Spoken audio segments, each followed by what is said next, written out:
బడులల్లో మన ఊరు మనబడి అనేటువంటి కార్యక్రమానికి ఇప్పటికీ 360 కోట్లు ఇవ్వాలి. ఎగ్జాంపుల్ నా విలేజ్దే చెప్తున్నాను. వాడు సగం పని చేసి పెట్టాడు, పిల్లలంతా చెట్ల కింద కూర్చుంటున్నారు. చలికాలం ఏడ కూర్చోవాలి చెప్పండి. నేను నా విలేజ్ విషయం ఇప్పటికి 1 ఇయర్ నుంచి చెప్తా ఉన్నాను. ఇక్కడ ప్రిన్సిపల్ సెక్రటరీ యోగితారాణి గారు కూడా ఉన్నారు. వారికి పర్సనల్ లెటర్ రాసినాను, డిప్యూటీ సీఎం గారికి చెప్పినాను, సీఎం గారికి చెప్పినాను.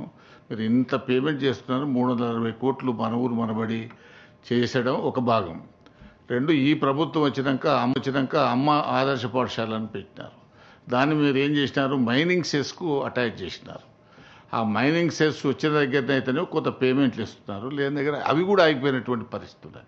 కాబట్టి దీని మీద మనం ఫస్ట్ వాడు కూర్చునేదానికి రూము అవన్నీ ఉన్న వసతులు ఉంటే తర్వాత ఇప్పటికే మనకు గవర్నమెంట్ స్కూళ్ళల్లో డ్రాప్ అవుట్స్ ఎక్కువైపోయినాయి.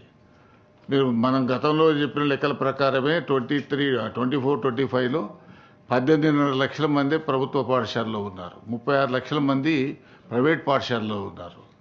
ఈ సంవత్సరం 3 లక్షల మంది చేర్చినామని చెప్పినారు, కానీ అది ఉత్తదే.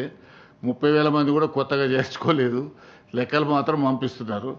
దయచేసి ఈ మన ఊరు మనబడికి సంబంధించిన పేమెంట్స్ ఇవ్వండి. చిన్న చిన్న కాంట్రాక్టర్లు, ఎందుకనంటే విద్యా కమిటీ చైర్మన్ వాడు 3 ఏళ్ల కింద అప్పు తెచ్చి కడితే, మీకు చెప్తున్నాను, మా ఊరిలో 19 లక్షలు 20 లక్షలు బాకీ. వాడు బాధపడలేక నేను 5 లక్షలు ఇచ్చినాను వానికి. అదే నీ బిల్లు వచ్చినాడు మళ్ళీ నాకు వాపసు తెచ్చియమని. ఇటువంటి పరిస్థితి ఉన్నది.